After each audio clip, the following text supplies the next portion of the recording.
Madame, Monsieur, bonsoir. Merci d'être à nouveau des nôtres dans le cadre de ce débat, le débat politique sur STV, 21h, 23h. Nous sommes désolés pour le léger retard. Il est essentiellement dû au retard accusé par quelques invités, je dois le dire ainsi. D'ailleurs, Pierre-Emmanuel Bignam, qu'on attend, n'est pas encore dans ce studio, mais chose promise. Il est en route, il sera là d'un moment à l'autre. Et puis j'annonce néanmoins la présence de Maître Achille Ledio. Bonsoir, Maître.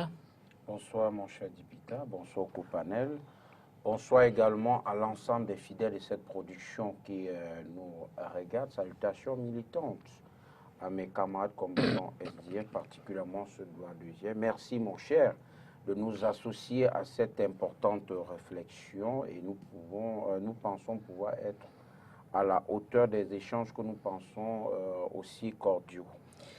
Didier Yimko, bonsoir. Bonsoir mon cher Dipita, bonsoir à mes copanélistes, bonsoir je sais pas à l'antenne, hein. Bonsoir à tous les militants écologistes, bonsoir à mes camarades du FSNC. Et puis Patrick Lefeu, bonsoir. Bonsoir Dipita, bonsoir aux copanélistes, bonsoir aux fidèles de Cartes sur table et un salut particulier à tous les camarades du RDPC qui sont en ce moment engagés dans les opérations de renouvellement des bureaux de nos organes de base, c'est-à-dire les sections, les sous-sections et les comités de base. Et puis nous aurons du côté de la Guinée, dont la capitale est Conakry, notre confrère Bald Al-Seni, qui est déjà en direct, qui va intervenir dans cette émission parce que l'un des thèmes porte sur la Guinée. Bonsoir Al-Seni. Bonsoir à tous. Merci, vous restez en ligne. On va juste derrière la transition vous prendre pour faire le point de la situation là-bas en Guinée-Conakry. Le temps peut-être de rappeler ou d'indiquer quels sont les thèmes ce soir. Premier thème, ou du moins celui qu'on va aborder en premier, Guinée, l'alternance par les armes. Vous le savez, le prétexte est tout trouvé. C'est à l'occasion de la venue au palais présidentiel du nouvel homme fort de ce pays-là, le lieutenant-colonel Mamadi Doumbouya, qui a donc qui a renversé le président Alpha Condé depuis quelques heures déjà. On va faire le point de ce côté. Puis l'autre thème, gouvernance, SGPR primature, la danse du tango, c'est d'essayer de comprendre comment les choses publiques se décident entre ces deux instances gouvernementales. Cela dit, entre ces deux instances, pas gouvernementales, parce que le SGPR ne fait pas partie du gouvernement, il faut le préciser. Transition, et puis on va en Guinée d'abord. Alors, Alcide, on va commencer avec vous. Déjà, avant peut-être de faire un état des lieux global de la situation depuis un peu plus de 48 heures que s'est déroulé le coup d'État à Conakry. Au moment où vous prenez l'antenne, que se passe-t-il? Quelle est la situation? Ah oui, bonsoir encore une fois.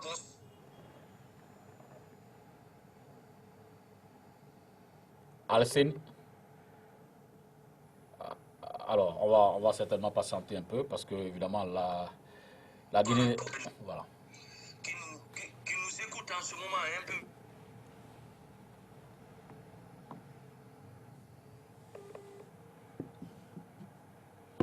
Alcini, on a quelques petits soucis avec vous en ce moment sur la réception, évidemment.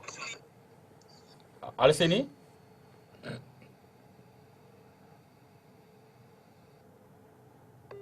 Alors peut-être qu'on va relancer et puis revenir avec notre confrère qui est déjà du côté de Conakry et on va évidemment faire le point de la situation. Avant, avec vous sur le plateau, je veux dire, avez-vous été surpris par ce coup d'État en Guinée, Maître Ledio? Ben, il faut dire d'entrée de jeu que ce coup d'État ne surprend pas, même si nous le condamnons, même si nous condamnons la prise du pouvoir par les armes, le SDF étant un parti démocrate. Vous pouvez mettre une seconde. Il n'y a pas de souci. Merci infiniment. Alceni? Oh là là. Allô? Alassane, est-ce que vous nous recevez au moins pour faire le point de la situation au moment où vous prenez l'antenne? Il se dit que depuis quelques heures déjà, le nouvel homme fort de la Guinée est en train de libérer un certain nombre d'hommes politiques qui avaient été pour certains déjà condamnés, pour d'autres en instance de jugement. Toujours des soucis avec Alassane. Vous allez poursuivre, hein, le temps peut-être qu'on retrouve Alassane. Je disais d'entrée de jeu, mon cher Dipita, que c'est une fin qui ne surprend pas au vu, n'est-ce pas, du caractère autoritaire, despote même de la fin de son règne, parlant du président déchu. Et c'est une déception également pour nous qui avons cru que l'arrivée au pouvoir de M. Alpha Condé devrait être l'occasion pour lui de mettre sur pied les bases d'une démocratie véritable et d'une transition paisible. Car, voyez-vous, depuis son indépendance en 1958, je pense que la Guinée-Conakry, à ce jour, a connu 3 coups d'État. Le premier avec, bien sûr, le président Lassana Conté, qui avait renversé lui aussi le président de la transition de l'époque. Et lorsque lui-même est renversé en 2008, au lendemain de son décès, disons-le comme ça, pour être plus clair avec l'histoire de ce pays, lui décède en décembre 2008 et bien évidemment, une junte militaire dirigée par le capitaine Dadis Camara prend les règnes et en 2010, les élections sont organisées, le fervent, le farouche opposant de toujours, Alpha Condé prend le pouvoir sur la base d'une constitution qui voulait qu'il puisse faire 2 mandats. Sauf que, à la fin de son 2e mandat, il organise un référendum, ce que les acteurs politiques de la Guinée ont qualifié de coup d'État institutionnel, et fait un passage en force, et puis ben voilà, le 3e mandat est validé, sauf que ce 3e mandat va créer beaucoup de séquelles, beaucoup de frustrations, et ce qui lui arrive aujourd'hui n'est que la conséquence de toutes les frustrations que certaines éprouvaient vis-à-vis de ce pouvoir devenu, disais-je tantôt à l'oreille de mon propos, autoritaire et répressif, car jusqu'à ce qu'il soit chassé du pouvoir, disons-le comme ça, beaucoup des opposants étaient encore dans les geôles. La maison du parti de son principal rival, Sédou Alan Diallo. Oui, allons-y. Honneur à notre invité. On retrouve notre ami Bald Alseni. Alors, cette fois, je pense que c'est la bonne. Vous faisiez le point de la situation en ce moment en Guinée, à Conakry notamment. Ah oui, effectivement, Dipita, comme vous l'avez constaté, ce soir d'ailleurs, il y a eu la libération de 79 détenus politiques qui recouvraient donc leur liberté, entre autres Fonike Mangué, qui est un personnage important donc dans cette organisation, l'FNDC, Front National pour la défense de la Constitution. Donc il a été donc libéré avec d'autres personnes qui étaient depuis pratiquement octobre 2020 au lendemain donc des élections présidentielles en Guinée. Ils sont détenus donc à la maison centrale de Conakry sans jugement. Et donc aujourd'hui donc c'est une une liberté carrément appréciée par une partie de la population qui était déjà présente de ce côté-là, parents, amis, proches, collaborateurs étaient donc à la maison centrale pour acclamer la libération de ces détenus politiques. Mais aussi, il faut noter évidemment aussi, aujourd'hui, dans la journée d'aujourd'hui, il y a eu la restitution du siège de l'IFDG qui était confisqué par le pouvoir d'Alpha Condé depuis le lendemain donc, des élections présidentielles. Donc le principal parti au pouvoir n'avait pas la possibilité de faire ses réunions à son propre siège. Il le faisait donc en visioconférence, et donc chose qui a été facilitée par l'arrivée de la junte militaire dirigée par Mamadi Doumbouya. Donc je pense qu'aujourd'hui il y a quand même une lueur d'espoir avec ici donc avec l'arrivée de la junte militaire au pouvoir en Guinée, parce que Alpha Condé à un certain moment avait mis le pays à terre, parce que vous le savez, il a tripatouillé la constitution, quelque chose que le peuple de Guinée n'a pas accepté. Il a forcé la situation pour que cela arrive. Il a organisé entre-temps les élections présidentielles, qui a été aussi pour un troisième mandat, qui a été aussi condamné, qui a été aussi contesté par le FNDC et le peuple de Guinée. Donc, au moment où je vous parle, Sékou Koundono s'apprête pour rentrer à Conakry, lui qui a échappé à une tentative d'arrestation ici à Conakry. Il fait partie donc du FNDC également, une figure emblématique de cette organisation qui doit arriver également à Conakry, bien évidemment, pour essayer de discuter avec les putschistes pour voir quelle va être la place des membres du FNDC dans cette, je vais dire, dans le gouvernement de la transition. Et alors, ils auront forcément des propositions à faire pour que le pays puisse marcher dans les très bonnes conditions, avec bien évidemment des propositions forcément. Asseni, alors en un mot, deux questions. En ce moment, comment la population réagit-elle au-delà de Conakry à l'intérieur du pays? Je veux dire que, est-ce que le nouvel homme fort réussit quand même à, évidemment, au regard de ses premières actions, c'est qu'il a réuni les anciens cadres du gouvernement, les ministres et autres dirigeants, qu'il a donné un certain nombre de directives. Comment réagit la population et surtout, quelle est la projection que propose ce nouveau comité installé à la tête de l'État pour la suite? Non, pour le moment, il n'y a pas de proposition. Il n'y a pas de proposition parce que ça ne fait que 48 heures depuis qu'ils ont renversé donc, le président Alpha Condé.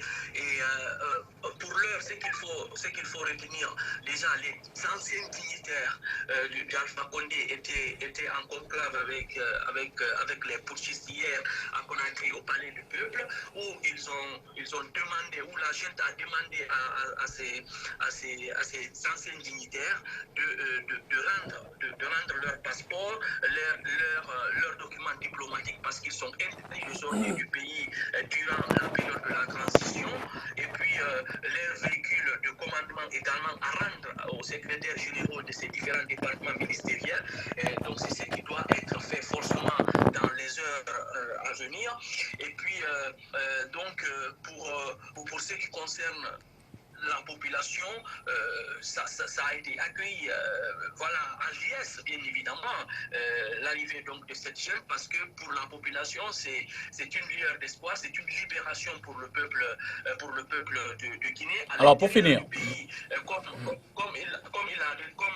le chef de la junte Mamadi Doumbouya a demandé, il y a eu les passations de service parce que les commandants des zones au niveau des régions, au niveau des préfectures, c'est eux qui ont pris donc le poste de gouverneur et de préfet dans les différentes régions et dans les préfectures.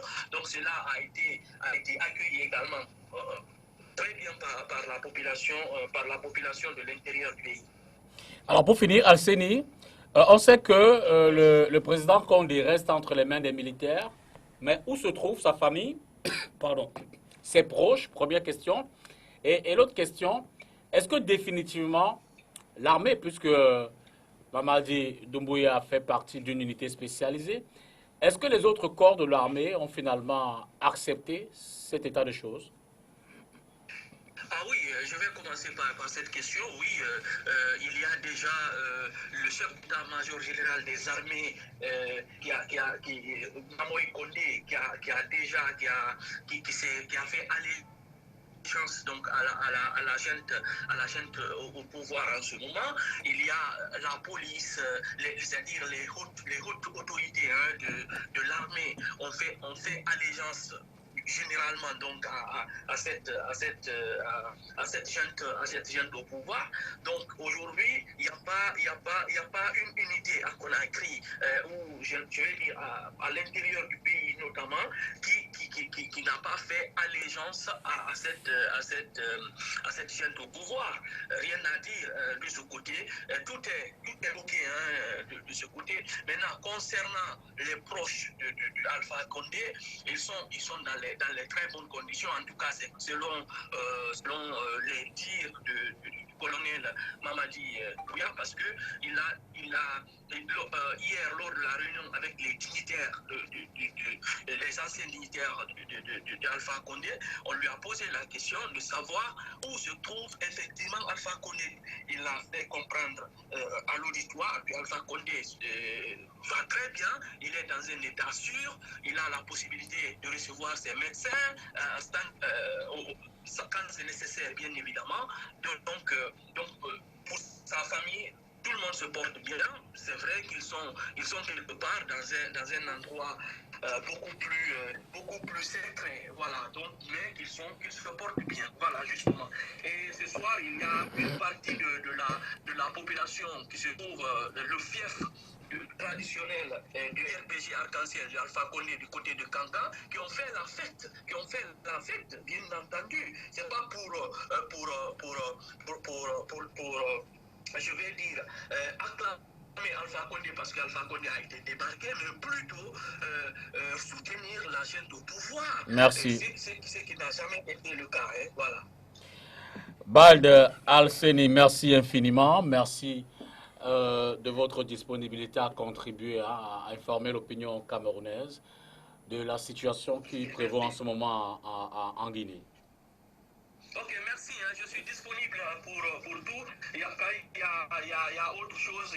N'hésitez pas de m'appeler. Il n'y a pas de problème. Merci et à très bientôt. Bonne soirée là-bas et j'ai failli dire beaucoup de courage. Merci bien.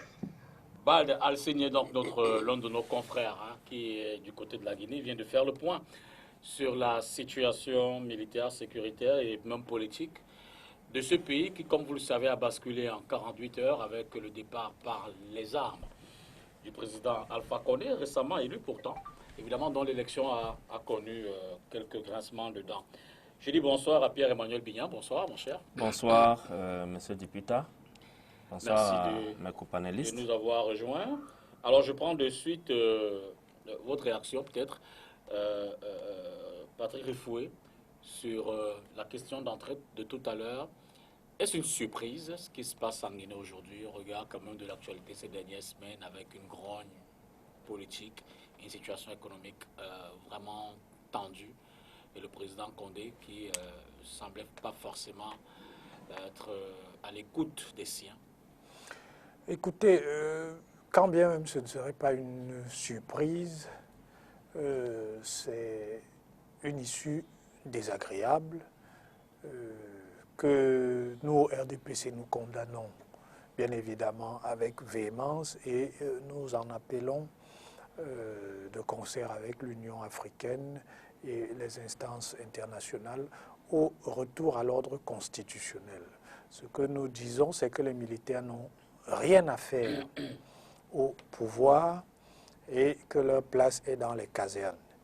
Ils n'ont pas interféré ou intervenir dans le jeu politique. Ce qui se passe en Guinée en ce moment interroge quand même à deux niveaux au minimum. Le premier niveau, cela, ça va faire écho à une actualité ici au Cameroun. C'est le parcours du nouvel homme fort de ce pays, Mamadou Doumbouya, qui il y a quelques années encore était un légionnaire français. C'est un individu qui a la double nationalité. Et vous avez donc quelqu'un comme ça qui se retrouve à la tête d'un État africain. Bon, quel maître va-t-il servir? Parce que nos patries, ce sont quand même nos maîtres. Mais lui, il se trouve qu'il a 2 maîtres. Il a la France, il a la Guinée. Et il y a 3 ans encore, il était au service exclusif de la France. Bon, moi, je m'interroge quand même sur ces pays africains au sein desquels on peut être soldat, on n'est même pas parce qu'il était caporal, on peut être soldat dans la Légion étrangère et puis on se retrouve en 2-3 ans à la tête d'une unité spéciale, à la tête d'un corps spécial. Ça interroge quand même sur la structuration à la fois de certains États, mais également de leurs forces armées. Parce que pour moi, c'est totalement incongru qu'un individu parte de l'armée française pour se retrouver au sein de l'armée, d'une armée africaine et à la tête d'une unité d'élite de cette armée-là. Vous y trouvez un coup de pouce. Mais ce sont des choses... Je suis désolé, ce sont des choses qui ne doivent plus arriver aujourd'hui. Je comprends qu'on ait eu ces situations dans les années 60, quand les nôtres qui avaient rejoint l'armée française revenaient au sein de nos armées. Mais 60 ans plus tard, ça ne s'explique pas. Ça, c'est la première chose. La deuxième chose que je voudrais indiquer, c'est que et la grogne sociale qu'il y a en Guinée en est quand même la traduction. Je voudrais quand même indiquer ici que le président Alpha Condé était un ancien opposant et qu'à ce titre, il avait pris un certain nombre d'engagements qu'il n'a pas tenus.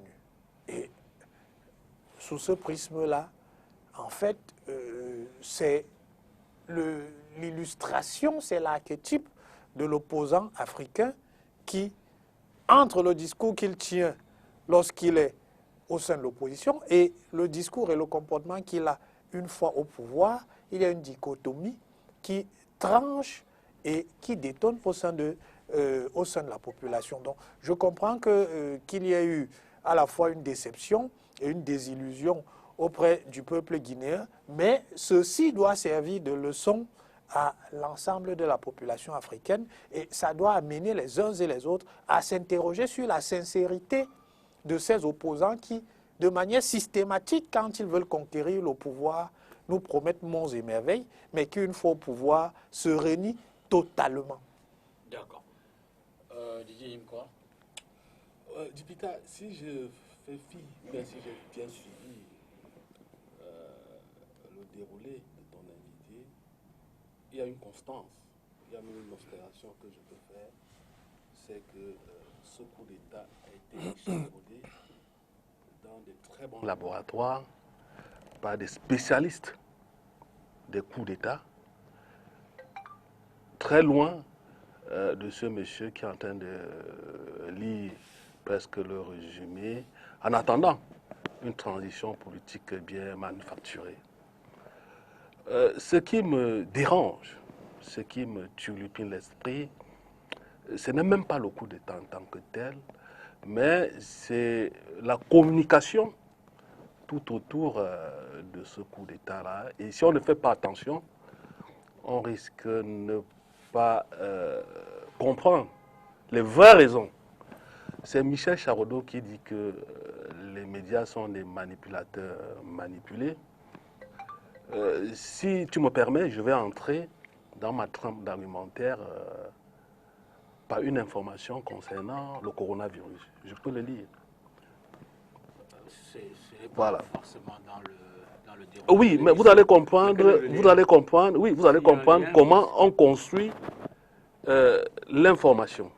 Comment on construit la communication. Autrement, ça m'embêterait de sortir. Oui, parce que ça, c'est un extrait d'un des collègues du docteur Ifoué, je crois Pierre Claver Afan, qui a publié dans la revue ivoirienne de gouvernance et d'études stratégiques l'ébranlement des certitudes dans les relations internationales à l'heure du Covid-19.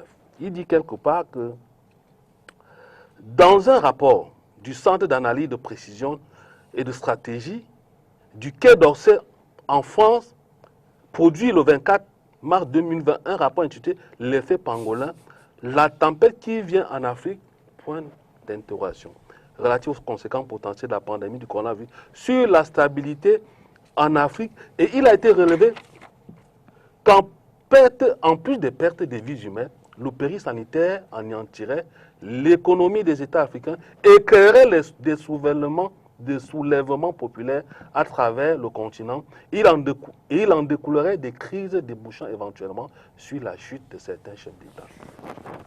Peut-être vous ne voyez pas la corrélation. Je vais le démontrer aujourd'hui.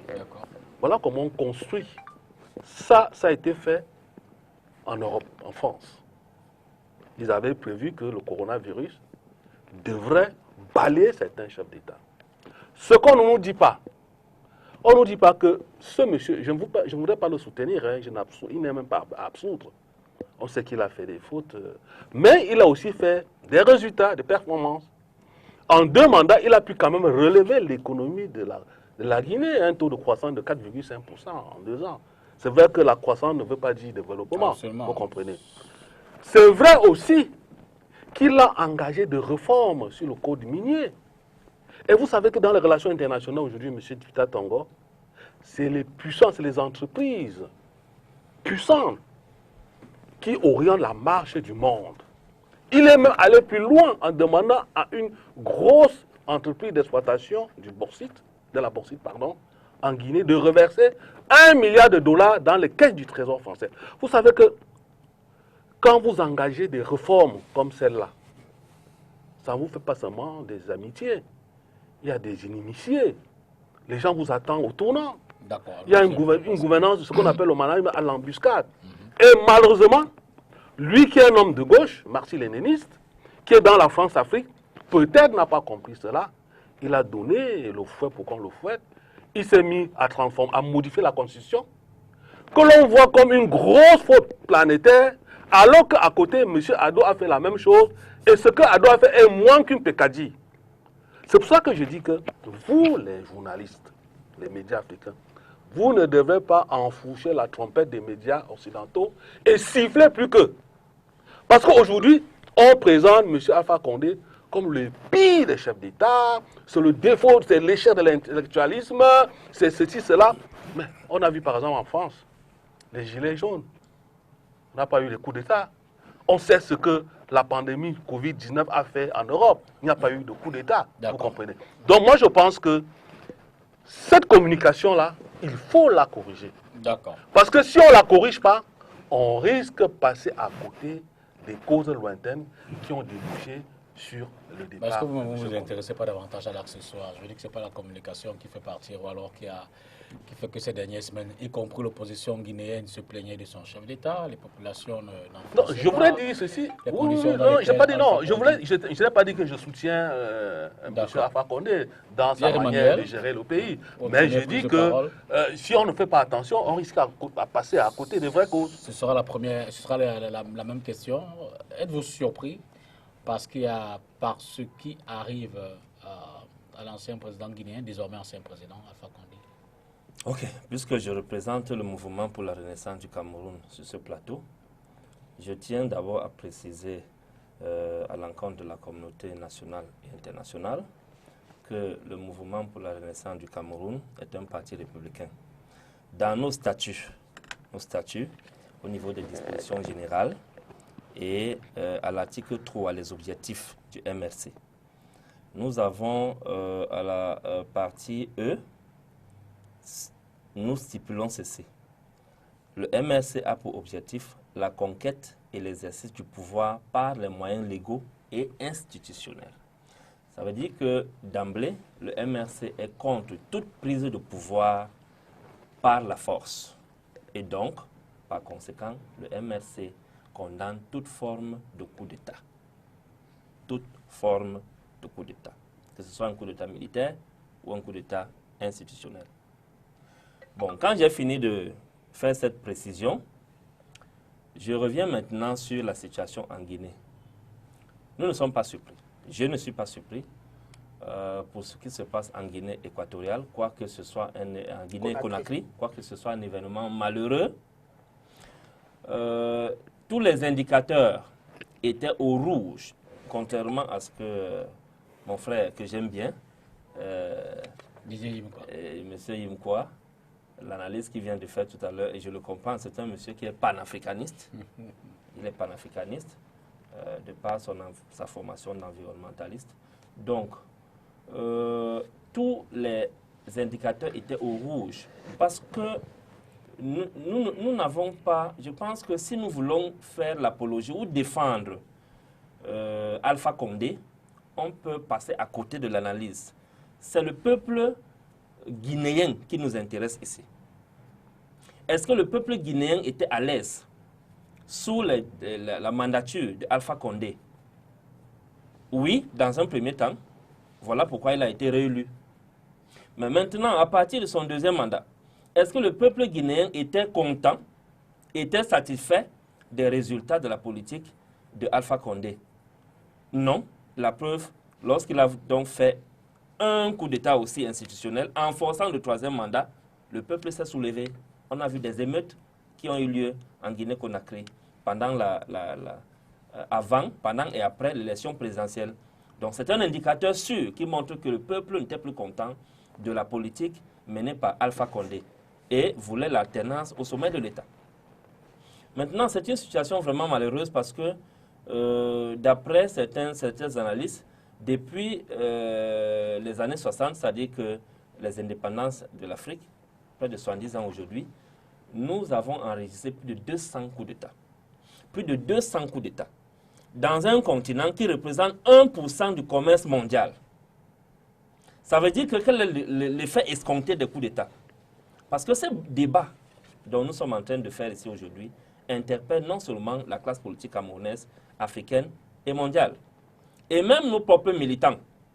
Parce qu'il y a d'aucuns qui, de façon, parce qu'ils sont poussés par la frustration de ce que nos dirigeants nous font vivre au quotidien, ils sont prêts à prêter allégeance à ce genre de situation, comme ce que vit la Guinée-Conakry en ce moment. Mais comme nous avons le rôle d'éduquer nos populations et même de nos militants, il faut savoir que les coups d'État n'ont aucun effet escompté, non seulement sur l'économie africaine, et même sur la stabilité politique. Parce que vous voyez les pays comme la Guinée-Conakry, le Mali et bien d'autres pays qui sont accoutumés aux coups d'État, ce sont des pays très pauvres. Ce sont des pays très pauvres. Et une fois qu'un peuple prend goût sur les coups d'État, ça devient récurrent. Et au lieu d'être focalisé, tout à l'heure vous avez posé la question aux journalistes, qu'est-ce qu'ils sont en train de proposer? Quelles sont les propositions qu'ils font concrètement actuellement aux populations et tout? Et vous a répondu clairement que pour l'instant, ils ne proposent rien. C'est effectivement parce qu'ils n'ont pas de programme politique, excusez-moi de le dire, ils n'ont pas de programme politique, ils n'ont pas de projet de société. OK? 72 heures déjà presque après un coup d'État, vous ne pouvez pas dire que jusqu'à présent, on n'avait rien proposé aux populations. Donc c'est un problème. Mais ce qu'il faut retenir dans des circonstances néfastes et même malheureuses comme celle-là, c'est que qu'est-ce qui cause les coups d'État? Quelles sont les causes des coups d'État? Que ce soit des causes historiques, des causes politiques, des causes économiques et autres. L'une des causes des coups d'État, c'est les lacunes en matière de démocratie et de gouvernance. C'est-à-dire que la malgouvernance est une grosse cause des coups d'État.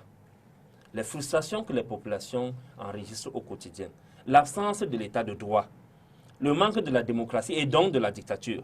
Parce que quand je parle de la dictature, je convoque les périodes monarchiques. Nous savons qu'en France, comme un peu partout en Europe, et même en Égypte, sous l'ère de la monarchie, il y a eu de nombreux coups d'État. On assassinait des rois. Et si on continue donc avec l'indicateur de plus de 200 coups d'État en Afrique, depuis 70 ans aujourd'hui, ça veut dire que l'Afrique est encore sous l'ère de la monarchie. Puisque ce sont des indicateurs qui parlent. L'Afrique est encore sous l'ère de la monarchie. L'Afrique n'a pas encore véritablement expérimenté la démocratie. Et c'est l'occasion pour moi de féliciter les quelques pays africains, surtout de l'Afrique subsaharienne, c'est-à-dire l'Afrique noire, qui font l'effort quand même de démocratie depuis un certain temps. En l'occurrence, je parle du Sénégal, je parle de la Guinée, du Sénégal, je parle du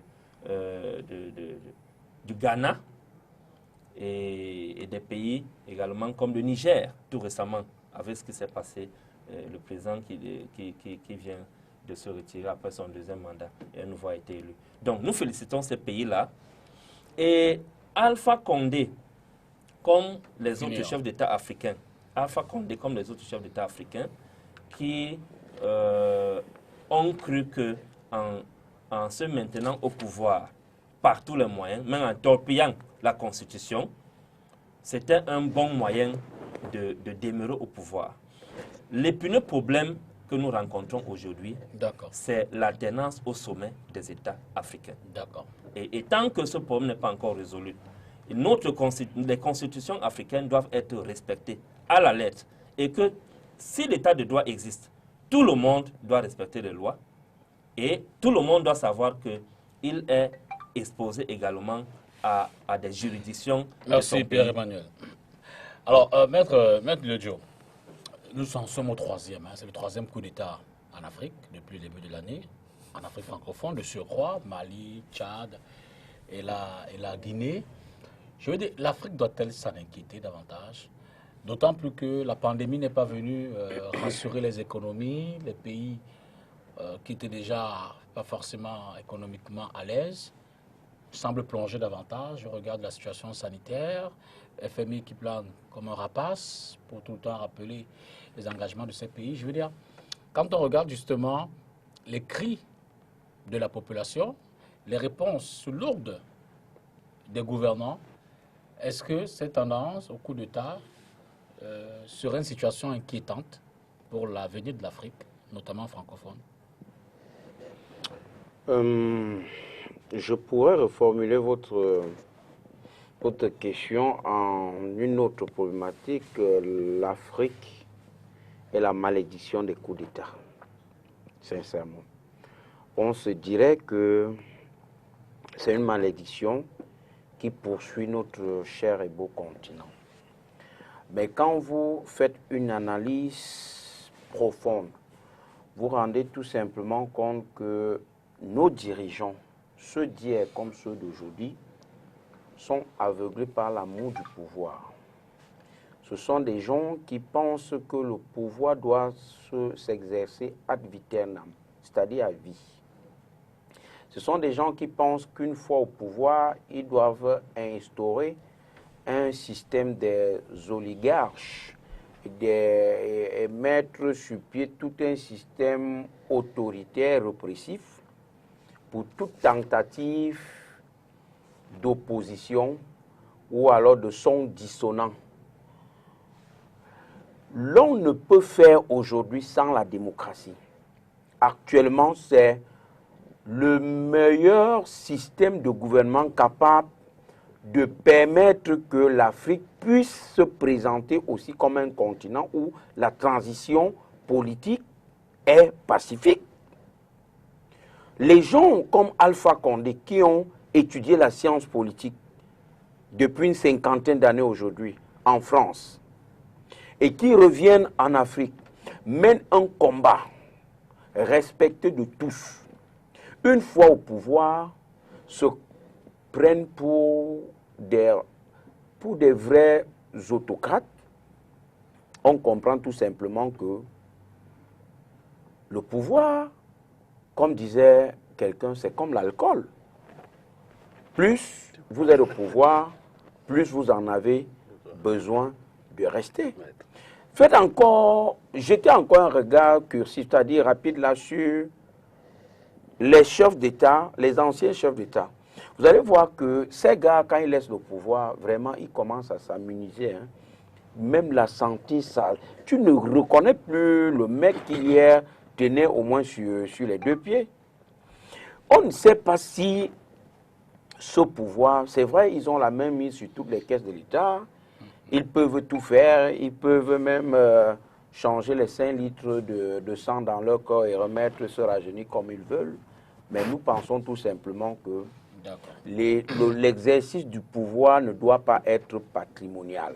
Je voudrais faire une observation sur le propos de mon frère, mon grand frère Didier Yimkwa, pour dire qu'en réalité, tout ce qu'il cherche à brosser pour mettre à l'actif de ce président déchu ne devrait pas l'être. Et j'ai apprécié l'intervention de Pierre-Emmanuel quand il dit que c'est le peuple guinéen qui a réagi. Effectivement, le peuple guinéen qui est le véritable juge. Et c'est la junte militaire qui a joué le rôle d'arbitre dans cette transition politique.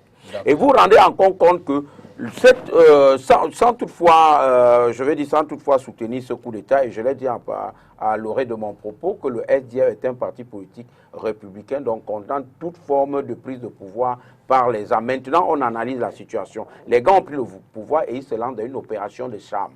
Première des choses, on libère les prisonniers politiques d'Alpha Condé.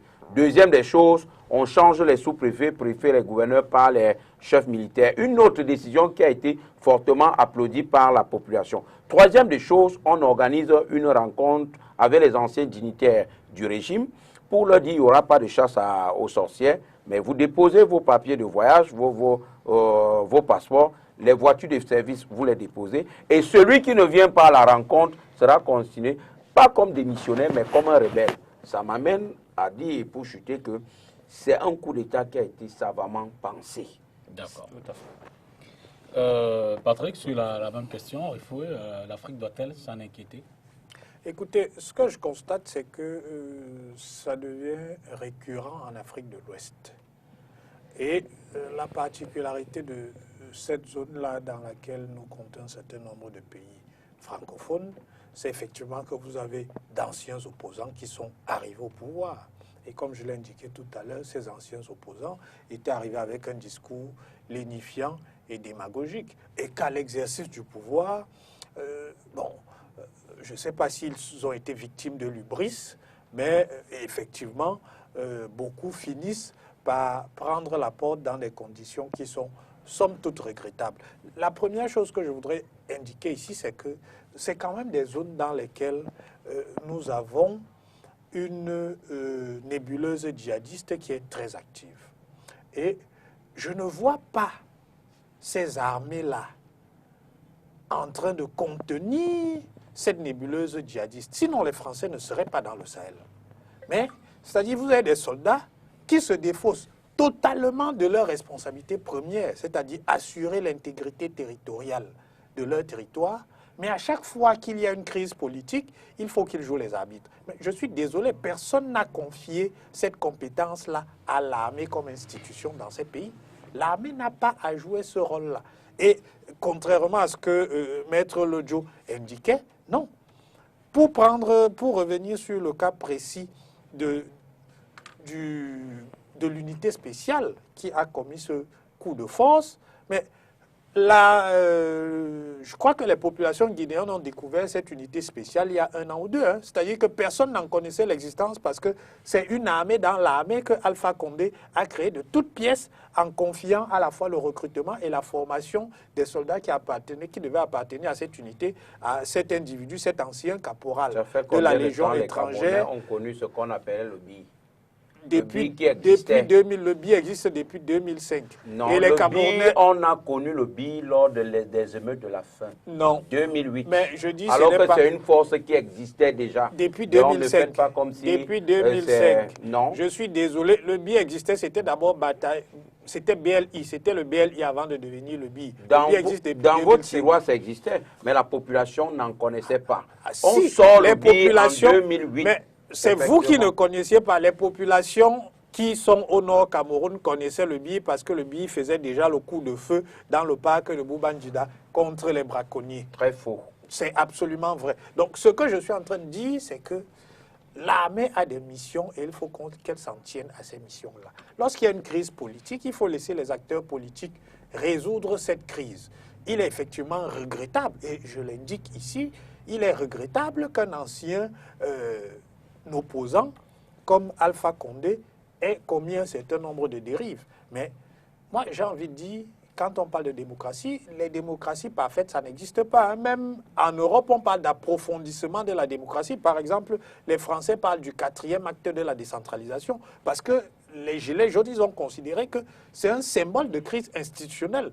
Donc, il y a un problème de démocratisation, c'est-à-dire qu'ils parlent d'un problème de démocratisation. Et ils vous disent qu'aujourd'hui, il faut passer à ce qu'on appelle la démocratie participative.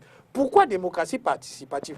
Parce qu'ils se sont rendus compte que la démocratie représentative, qui est celle que nous utilisons aujourd'hui, ne suffit pas à construire et à structurer le lien entre la population et ceux qui les gouvernent. Parce que souvent, vous élisez des gens sur un programme, mais il peut y avoir certains aspects du programme que vous contestez. Donc, pour légitimer les actions qui vont être posées sur X ou Y secteur, il peut être nécessaire de créer des dispositifs particuliers pour valider ces aspects-là. Donc, je veux dire ici que ce n'est pas une crise de la démocratie, c'est-à-dire que la démocratie parfaite n'existe pas. Et quand bien même il y a crise de la démocratie, et s'il faut l'améliorer, ce n'est pas la médiation des soldats qui peut permettre d'améliorer nos structures démocratiques. Sous ce point de vue, moi j'invite les soldats guinéens, comme j'avais invité les soldats maliens, et là je parle, c'est le RDP qui s'exprime ici, j'invite ces soldats à aller faire le coup de feu contre les djihadistes qui menacent la sécurité de la Guinée-Conakry, qui menacent la sécurité du Mali. Il ne faut pas que les soldats se défaussent de leurs responsabilités, mais veuillent prendre les responsabilités des politiques. Parce que toutes les mesures qui sont prises aujourd'hui, ce sont des mesures démagogiques. Didier. Je vous garantis que dans 2 ou 3 mois, quand il faudra gouverner, j'ai peur qu'on finisse comme ce qui s'est passé avec Dadis Camara. Même si la jeune parle d'un gouvernement d'union ou de grande participation de différents acteurs. D'ailleurs, je pense que c'est dans ce sens que les hommes politiques de l'opposition, certains, Monsieur Rifoué n'a pas compris ce discours. Alors, Didier, question de sortie. J'ai bien compris le discours, sauf que je n'y crois pas. Je commence avec vous. Quelles sont les leçons véritables qu'on devrait retenir de ces coups de force et le plus récent qui est celui d'il y a 48 heures? Nous, les Camerounais, quel regard devrons-nous y jeter? Que peut-on, que doit-on retenir? Que doit-on éviter? Que doit-on dire à vous, comme politique? Oui, il y a très belle question et ça me permet de répondre à une question que vous avez posée à mes co-panélistes. Pourquoi les coups d'État en Afrique, beaucoup plus dans les pays francophones? Il y a 2 déterminants majeurs. Le premier déterminant qui est endogène, c'est que entre l'élite politique africaine et la démocratie, c'est un rendez-vous manqué. Nous avons une démocratie, le docteur Rifoué parlait d'une démocratie représentative, mais je trouve que c'est une démocratie censitaire, c'est une démocratie bourgeoise qui promeut l'individu, l'élite, au détriment, au dépens de la collectivité. C'est ça, la démocratie censitaire. Donc, il y a un décalage entre les élus et la population. Certaines personnes appellent ça la biopolitique. C'est-à-dire, on favorise l'émergence des hommes, mais ce qu'on appelle le bien-être collectif est presque oublié.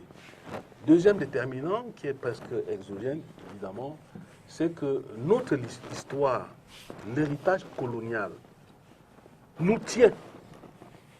Les pays africains, surtout les pays francophones, leur indépendance, ou je dirais, ont été assujettis à un certain nombre d'accords, les accords de coopération, les accords de défense, qui existent encore. C'est pour ça que je donnerais peut-être raison à Chimbembe qui croit que nous sommes encore en post-colonie. Nous sommes d'accord, nous qui sommes 4 ici, nous sommes d'accord que ce coup d'État a été bien élaboré. Et vous êtes encore d'accord avec moi que ce n'est pas le légionnaire là qui est à la base de l'échafaudage de ce coup d'État. Il n'est que la face visible de l'iceberg. Il n'est venu que lire. Donc c'est quelque chose qui a été bien échafaudés, comme je l'ai dit à l'entame de mon propos, dans des cellules ailleurs. Moi, je ne parlerai pas des pays, parce que je sais que dans les relations internationales aujourd'hui, c'est les multinationales, ces entreprises multinationales, comme je l'ai dit, qui orientent la marche du monde. Lorsque leurs intérêts sont protégés, on vous garde. Donc, qu'est-ce qu'il faut dire maintenant? Je pense qu'au Cameroun, il y a la décentralisation. C'est vrai que c'est une décentralisation pour le moment territoriale.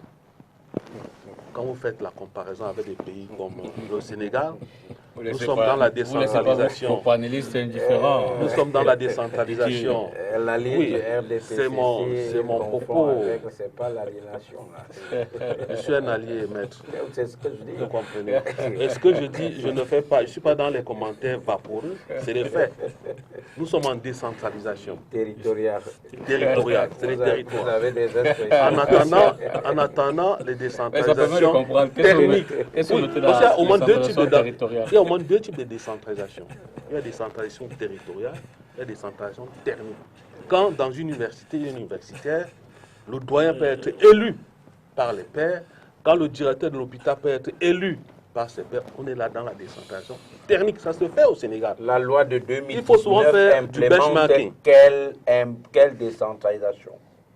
Écoutez, La loi de 2019, c'est quelle décentralisation? tu me poses la question? Ouais. Je ne suis pas là pour te répondre. Mais puisque vous Bon, avez terminez sur la commencé question avec centrale. Donc, c'est pour dire qu'il faut... sur des terrains glissants. Non, non, Alors, c'est pas glissant. allez-y. C'est pas toi qui as mis, c'est pas toi, maître. Non, Lezo, la loi qui a de mis- 2019. qui a mis- Laisse-moi avec la loi. La loi du On ne 29 gère pas un décembre pays avec les lois. 2019. Laisse ça. Au contraire, On dis- ne gère pas un pays pas uniquement ça. avec les lois, uniquement avec les d'accord, lois. d'accord. Vous comprenez? Il y a le versant légal, il y a le versant légitime. Il faut laisser ça.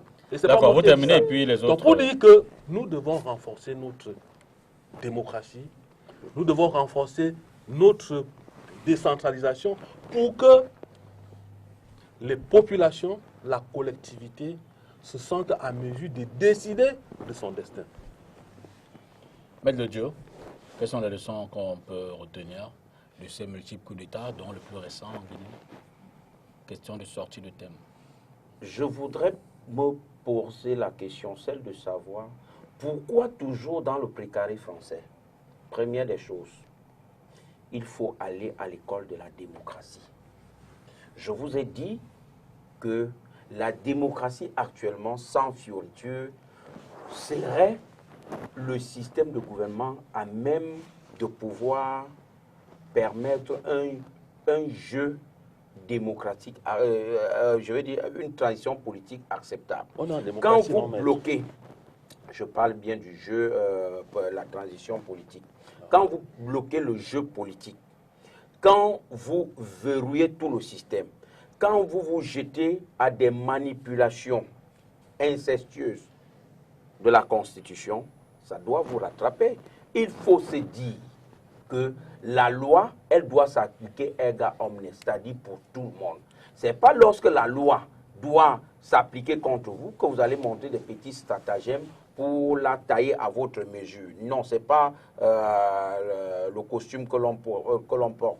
Alors, je dis que les chefs d'État africains, les chefs d'État de la sous-région, Afrique centrale, Afrique de l'Ouest, bref, l'Afrique subsaharienne, ces chefs d'État doivent comprendre que le pouvoir ne doit pas se personnaliser.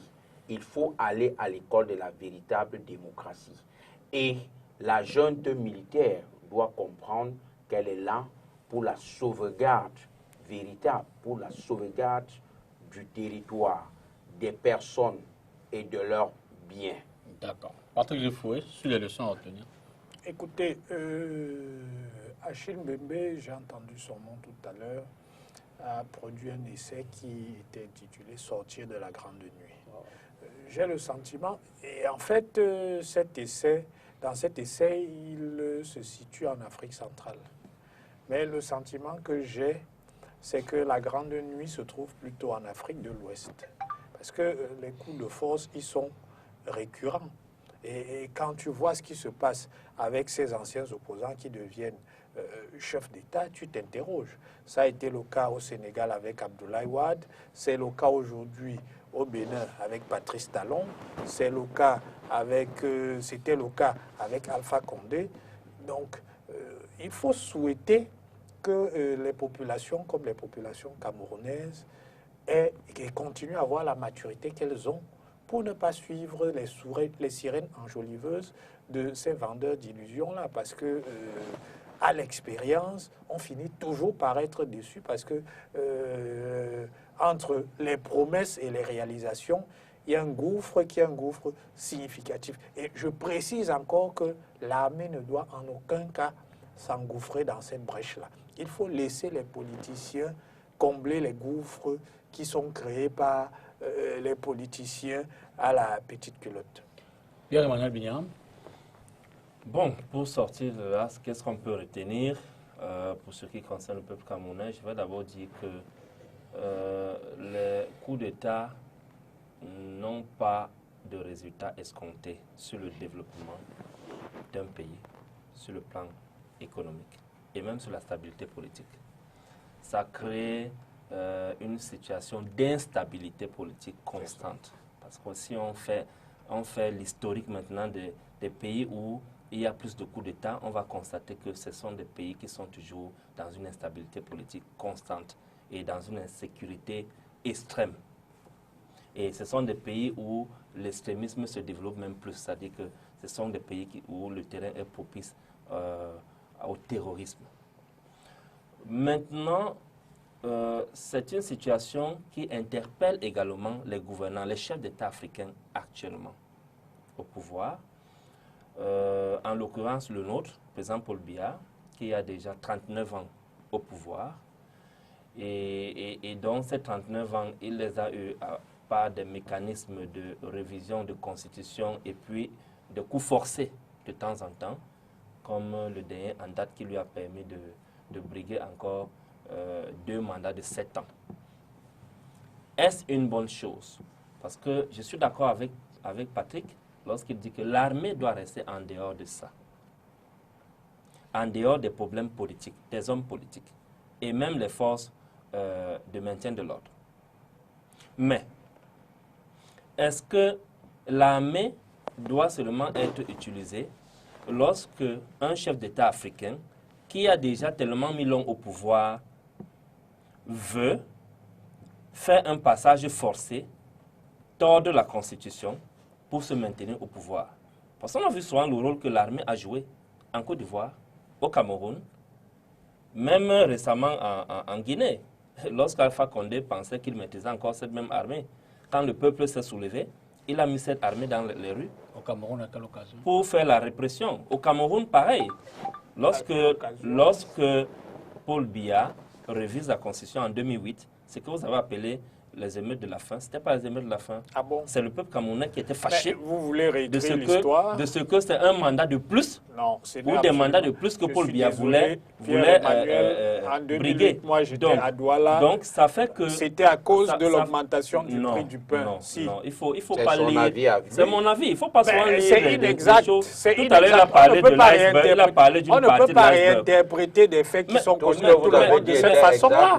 Voilà, donc c'était une partie de l'iceberg. Non, en même temps, maître, plusieurs fois, Pierre-Emmanuel, on a quand même le devoir de restituer les faits. Plusieurs fois, Paul Biya aussi, plusieurs fois, a intimidé les Camerounais, a utilisé la répression, c'est-à-dire que les forces de maintien de l'ordre, les forces de sécurité, pour faire passer des projets de loi qui sont en sa faveur et qui lui permettent de se maintenir longtemps au pouvoir. Nous dénonçons cela. Nous dénonçons cela. À quelle occasion l'armée a été utilisée pour faire passer les lois? Monsieur le député, je dis, nous dénonçons cela.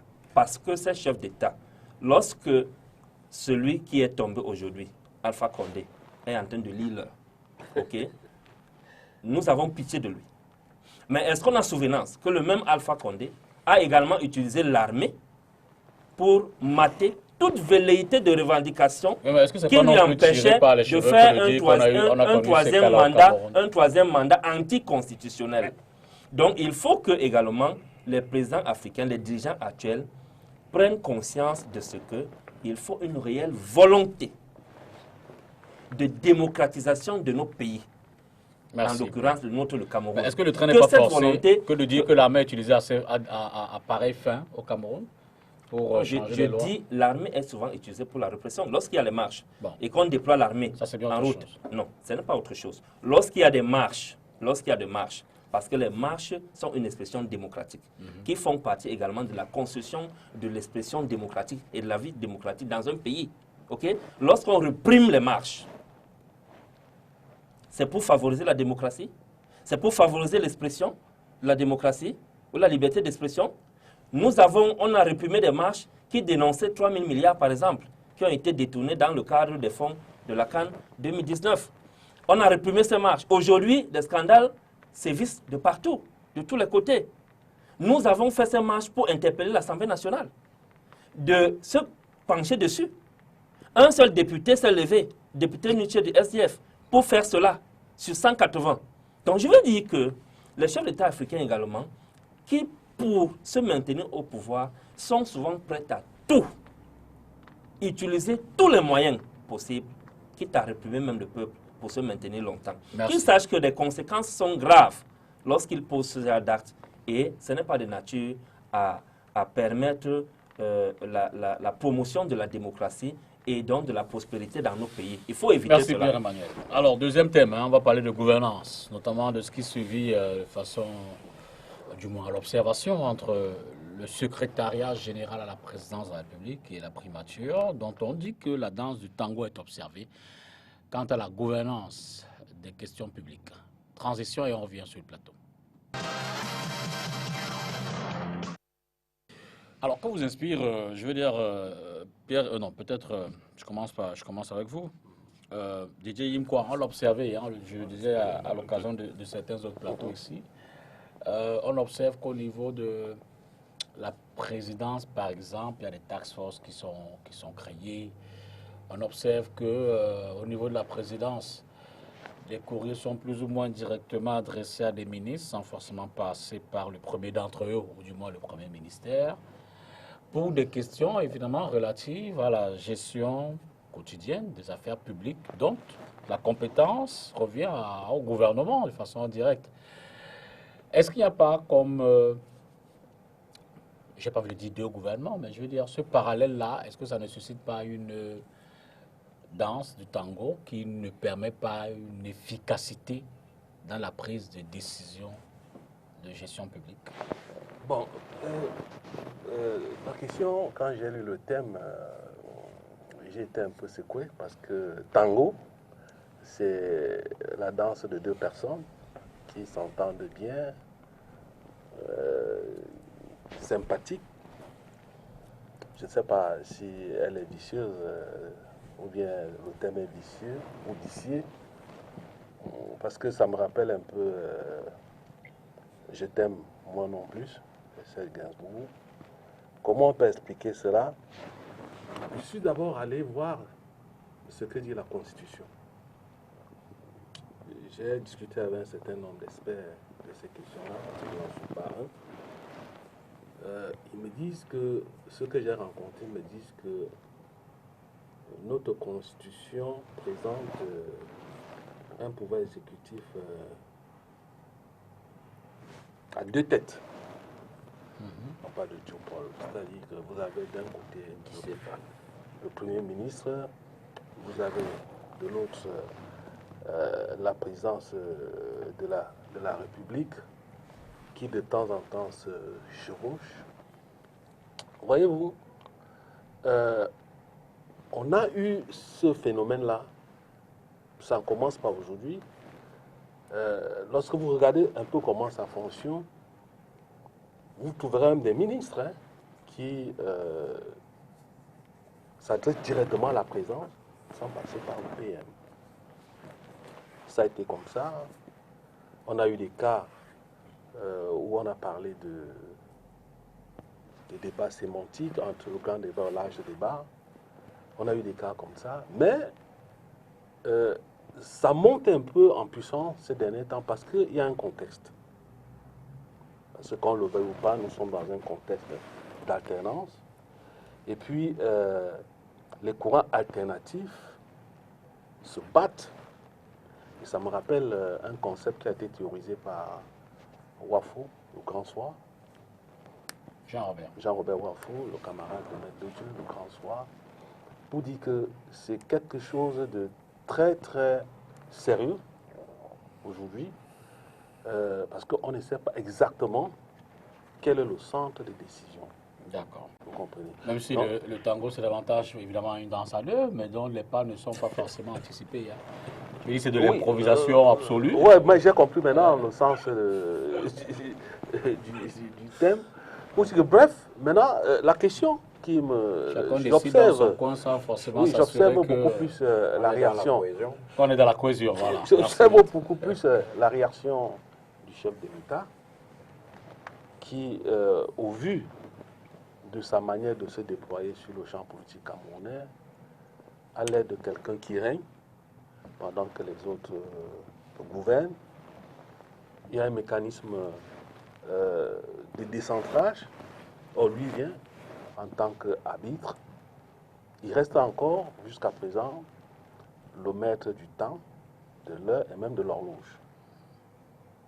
Donc, en fait, il y a quelqu'un qui pilote ce pays, malgré qu'il y ait deux centres de décision, mais il y a quand même un pilote qui est à la manette.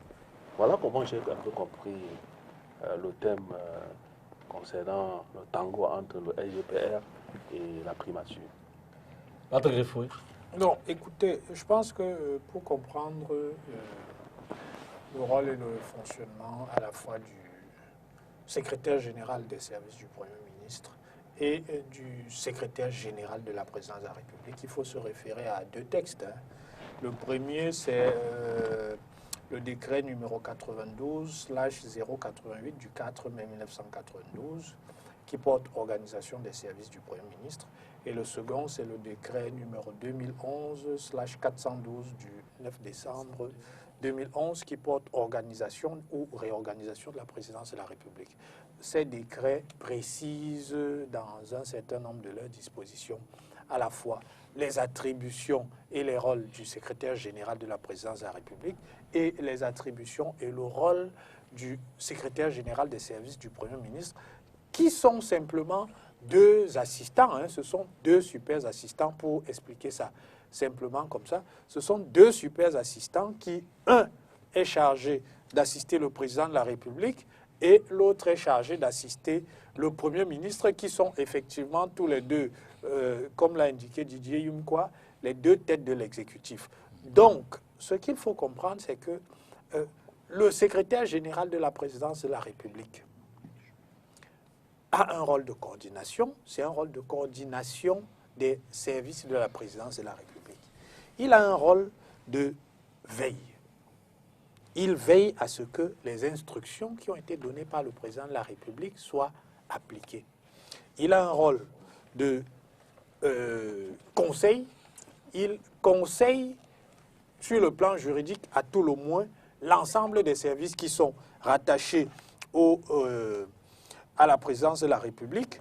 Et puis, enfin, il a un rôle d'instruction parce que le président de la République, lui, confie un certain nombre de dossiers sur lesquels il planche. De ce fait-là, effectivement, le président de la République peut, pour des raisons qui lui sont propres, décider de créer des unités spéciales au sein du secrétariat général, parce que le secrétariat général, ce n'est pas une institution autonome. Comme je l'ai indiqué tout à l'heure, c'est le super assistant du président de la République. Donc, si on crée une task force là-bas, ça signifie que le président a jugé utile pour des raisons qu'il est seul à connaître, parce qu'il ne nous les dévoile pas, de créer une task force au sein de ce secrétariat. Maintenant, effectivement, il y a deux têtes de l'exécutif. Et le secrétaire général des services du Premier ministre assure à peu près un rôle équivalent au sein du Premier ministère. Donc, pour en revenir au courrier dont vous avez parlé, mais lorsque le chef de l'État veut transmettre des instructions, je vous ai parlé tout à l'heure du rôle d'instruction, lorsque le chef de l'État veut transmettre des instructions, que ce soit au Premier ministre ou aux membres du gouvernement, effectivement, son assistant à lui, c'est-à-dire le secrétaire général de la présidence de la République, écrit à l'assistant du Premier ministre pour que les instructions qu'il veut transmettre soient transmises. Mais le secrétaire général de la présidence n'écrit jamais intuiti personae. C'est toujours d'ordre du président de la République. Donc, en Dans réalité... ces prérogatives, le président de la République n'a-t-il pas le droit d'instruire le Premier ministre ou d'interpeller le Premier ministre sur la gestion d'un membre du gouvernement ou de lui demander, je ne sais pas, de relayer des informations à un membre du gouvernement? Mais, Je dis que cette... Oui, là, vous êtes sur une question procédurale. Le président de la République communique avec le Premier ministre de deux façons. Le président de la République reçoit régulièrement le Premier ministre pour discuter avec lui d'un certain nombre de dossiers. À ces occasions-là, il n'a pas besoin d'instructions écrites. Mais lorsqu'il veut communiquer des directives au Premier ministre, il passe par son secrétaire. Et dans ce cas-là, il n'écrit pas directement au Premier ministre, il écrit au secrétaire général des services du Premier ministre qui va répercuter, lui, à son patron. C'est comme ça que les deux têtes de l'exécutif fonctionnent. Et je rappelle que nous sommes quand même dans un pays où on a la particularité, je veux dire, on a la chance d'avoir à la tête de l'État quelqu'un qui a occupé ces fonctions-là. Donc, il sait précisément à quoi sert un Premier ministre, il sait précisément quel type de rapport le Premier ministre peut avoir avec le secrétaire général de la présidence de la République, ce d'autant qu'à l'époque où le président Biya était Premier ministre, il y avait déjà un secrétaire général des services du Premier ministre. Donc ce n'est pas une invention récente et je crois que le président de la République est bien rodé à cet exercice-là à la fois pour initier ceux qu'il nomme à ces fonctions-là et pour savoir mieux que nous s'il y a des dysfonctions dans le fonctionnement de ces deux collaborateurs qui sont des collaborateurs essentiels des têtes de l'exécutif. De mon point de vue, si le président n'a pas à arbitrer en se séparant de X ou Y, c'est bien que la machine fonctionne dans le sens qu'il souhaite jusque-là. Maître Ledio. Merci, mon cher Dipita. J'étais dans une épreuve de nerfs quand je suivais mon ami Rifoué, qui est toujours dans son élément, hein. Vraiment. Je voudrais tout simplement préciser que c'est vrai, ces deux institutions sont régies par deux textes différents, sauf que M. Rifoué a oublié que le texte qu'il a cité a été modifié et complété en 2011 par le décret 2011-408 du 9 décembre 2011 portant réorganisation. Oui, effectivement. Cette précision étant faite, je voudrais dire que, contrairement à ce que M. Patrick Rifoué dit, il n'y a que deux hypothèses. Il n'y a que deux hypothèses dans lesquelles le SGPR, le secrétaire général, le président de la République, peut communiquer directement avec le secrétaire général du Premier ministère. Prenez l'article 3 de la loi que vous avez citée, notamment le décret numéro 2011-412 du 9 décembre 2011 portant réorganisation donc, de la présidence de la République. Allez à l'article 3, 5e paragraphe, vous allez vous rendre compte que le secrétaire général du président de la République, peut, au 5e paragraphe, peut effectivement assurer la mise en forme en liaison avec le secrétariat général des services du Premier ministre ou des ministères concernés, des ministres concernés, des projets de loi soumis à l'Assemblée nationale. Donc, quand il s'agit de coordonner toutes les propositions venant des différents ministères afin de présenter un projet de loi à l'Assemblée nationale, ça se fait sous la coordination du secrétaire général à la présidence de la République en liaison avec celui du Premier ministère. 7e point également, il assure, il veille, il prépare autant pour moi les conseils ministériels en liaison avec le secrétaire général des services du Premier ministère. En dehors de ces deux hypothèses, mesdames, messieurs, chers amis téléspectateurs, il n'y en a pas. Sauf que, comme l'a dit M. Rifoué, le secrétaire général à la présidence de la République, c'est un super collaborateur. Pour dire, c'est celui qui voit Monsieur le président de la République chaque jour, ou qui peut le voir chaque jour. Il assure la relation, ou alors la relation de travail entre le président de la République et le gouvernement. Ce qui m'amène à revenir sur les trois pouvoirs. Le judiciaire, l'exécutif, le législatif et l'exécutif. Restons sur l'exécutif. L'exécutif a deux têtes et c'est la Constitution qui le dit. Le président de la République est le chef de l'État. Il est le président de la République, chef de l'État. Sauf que le gouvernement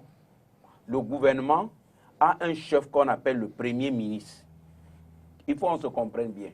À partir de l'article 1er de la loi dont je venais de citer, vous allez vous rendre compte que le secrétariat général je veux dire la présidence de la République, un certain nombre d'institutions, secrétaire général, cabinet civil, grande chancellerie, ministère de la Défense, contrôle supérieur de l'État, marché public, j'en passe. L'article 2 vous dit qu'il est chargé des relations entre, c'est très important, entre la présidence de la République et le gouvernement. Président de la République, gouvernement, qui est le chef du gouvernement? Ce n'est pas le secrétariat général, c'est le Premier ministre. Je continue. Il est chargé de la liaison entre l'exécutif, c'est-à-dire maintenant, et le président de la République et le gouvernement, c'est-à-dire entre l'exécutif et les autres institutions, c'est-à-dire la Cour suprême, le Conseil constitutionnel, l'Assemblée nationale, le Sénat et tout le reste. Donc c'est lui qui assure la liaison entre l'exécutif et les autres institutions. Donc il est inconcevable, aberrant et inadmissible que l'on dise sur un plateau sérieux comme celui-ci qu'il n'y a pas de mal à ce qu'un secrétaire général à la présidence de la République, fût-il ministre d'État, s'adresse directement à un gouvernement via le secrétaire général du Premier ministère. C'est vous rabaisser sincèrement le Premier ministre et vous créez des frustrations à n'en point finir.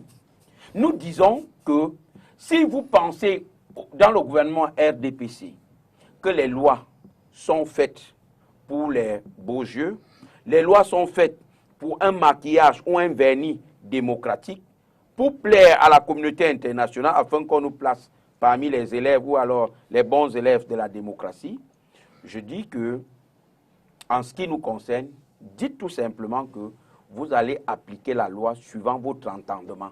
Et là, on ne sera plus dans ce genre de débat que la loi est montée, la loi est descendue. Parce que vous faites, monsieur Rifoué, pas vous, je n'ai pas une fixation sur vous, c'est-à-dire les gars du RDPC font comme s'ils sont en location de nationalité au Cameroun. Non, ils vont finir de détruire ce Cameroun et aller dans leur véritable pays. Il faut savoir dire la vérité. Il faut toucher quand ça ne va pas et dénoncer. C'est ce que nous disons. C'est très aberrant que vous dites qu'un secrétaire général à la présidence de la République s'adresse à un gouvernement directement passant par le secrétaire général du Premier ministère. Pierre Emmanuel, c'est la même question. La question de M. Dipita, pour que les téléspectateurs comprennent, est très pertinente.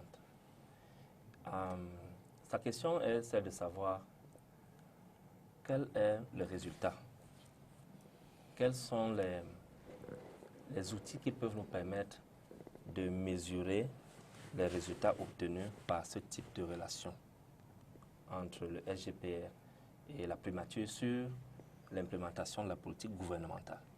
Si on prend les résultats, parce que moi je suis un manager, si on prend les résultats, on regarde par exemple les projets structurants, tels que l'autoroute Douala-Yaoundé, tels que les différents stades de la CAN, en l'occurrence le stade Paul Biya, on constate que ces résultats ne sont pas escomptés. Les résultats sont mauvais, tout simplement parce qu'il y a cette dichotomie-là. Et en ce qui concerne le suivi et l'implémentation de l'action gouvernementale. Quand on regarde les missions du SGPR. J'ai peur, hein. J'ai peur. J'ai quand même pris le temps de parcourir ça. Le décret dont Patrick vient de citer tout à l'heure, numéro 2011-412 du 9 décembre 2011 portant réorganisation de la présidence de la République. Logiquement, les missions qui ont été confiées au SGPR, quand on les analyse, je vais prendre un cas.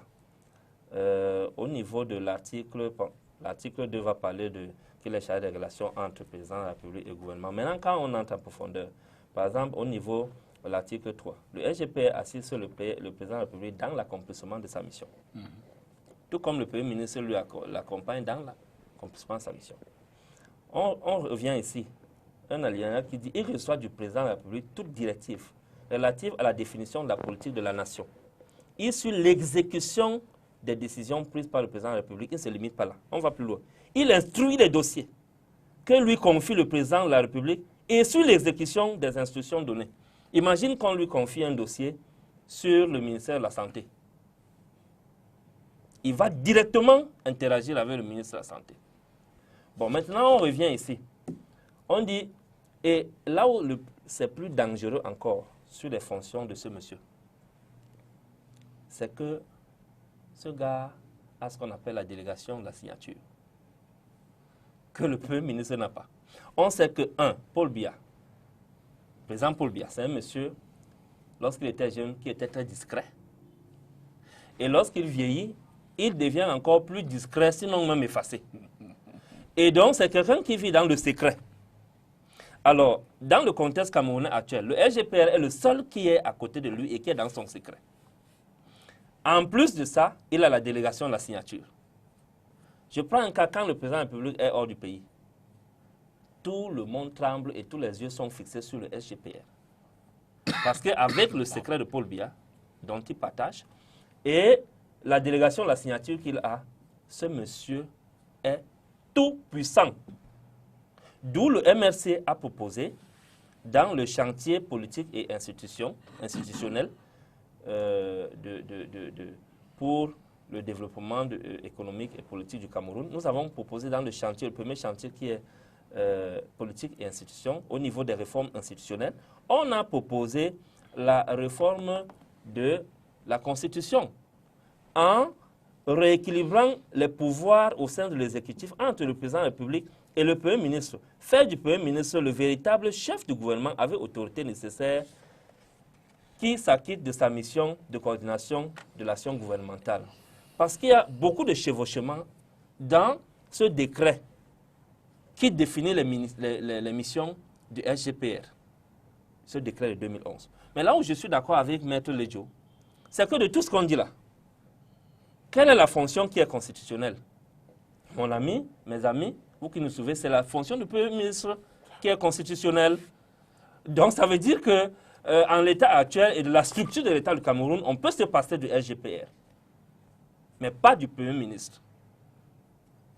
C'est en ce moment-là que, en attendant donc cette réforme constitutionnelle, pour qu'au moins le Cameroun essaie de rattraper le retard que nous avons connu au niveau sur le plan industriel, développement et tout, et infrastructurel, j'invite le Premier ministre actuel, qui est en fonction, de faire preuve de dynamisme. Et qu'il se positionne comme le véritable chef. Quoique les fonctions de SGPR, les missions qui lui ont été confiées, mettent en mal la pleine exécution du travail du Premier ministre. Mais qui ne regarde pas ça, qui prennent la posture du chef de ce SGPR. Parce que le Premier ministre, selon la Constitution, est le chef du point de vue fonctionnel de ce SGPR. Et qu'il s'en tienne à cela et ne se laisse pas influencer tout le temps par le SGPR. Quoique étant dans le secret, dans le flou, avec le président Paul Biya, et donc capable d'utiliser ce flou pour influencer le gouvernement et l'opinion publique camerounaise à tout moment. D'accord. Donc voilà ce que j'ai fait. Oui, j'ai suivi des brillantes explications ici. Vous savez, tu sais, Dipita, il y a les textes, il y a l'usage des textes. Dans l'usage des textes, il y a des faits. Nous remarquons de plus en plus que des correspondances frappées top secret, le sceau secret, confidentiel, se retrouvent comme ça dans les réseaux sociaux tous les jours, soit entre les mains de ceux qu'on appelle les lanceurs d'alerte et qui sont les amis de mon ami Bignam. C'est connu. Cela prouve que, s'il en était besoin, qu'au cœur du système,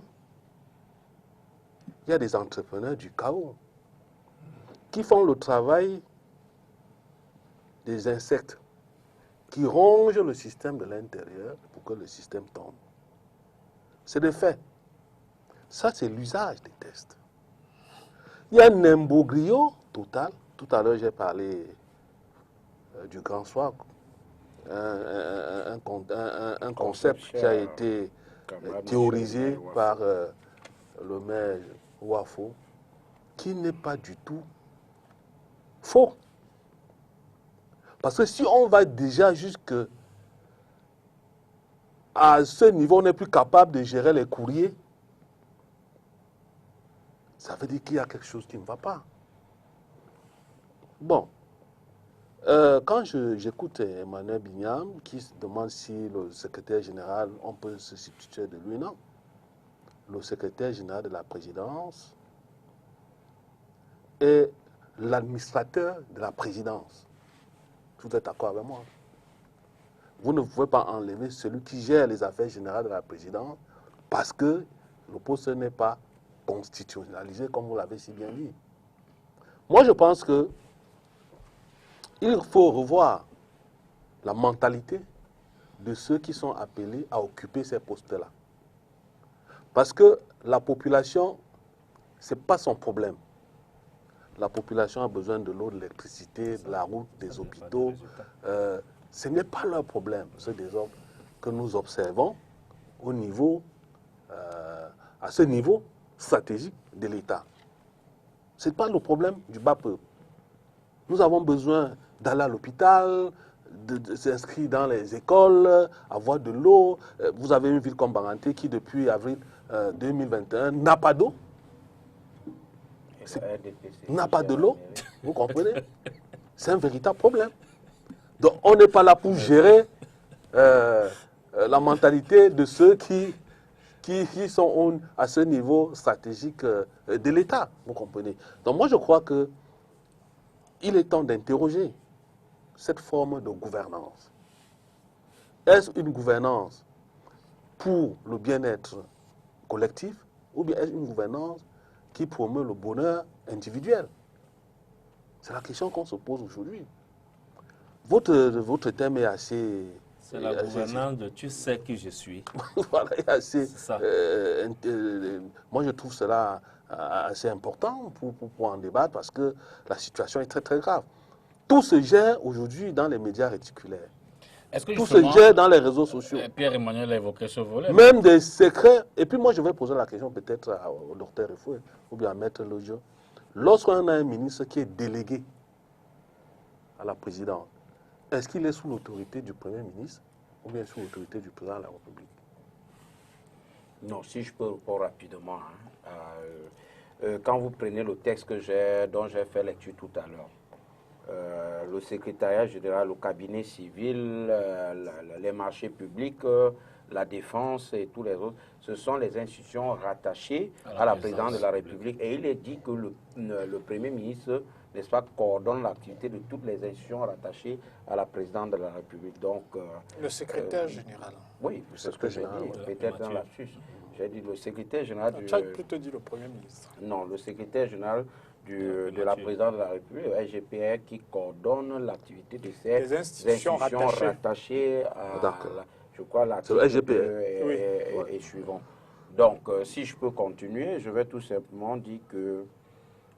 Enfin, je voulais, plus que vous continuez, j'en ajoute à la question, qu'on apprécie un peu l'impact, justement, de cette façon, j'ai failli dire bipolaire, qui n'est peut-être pas institutionnalisée, mais qui, dans les faits, semble être observée dans la pratique quotidienne.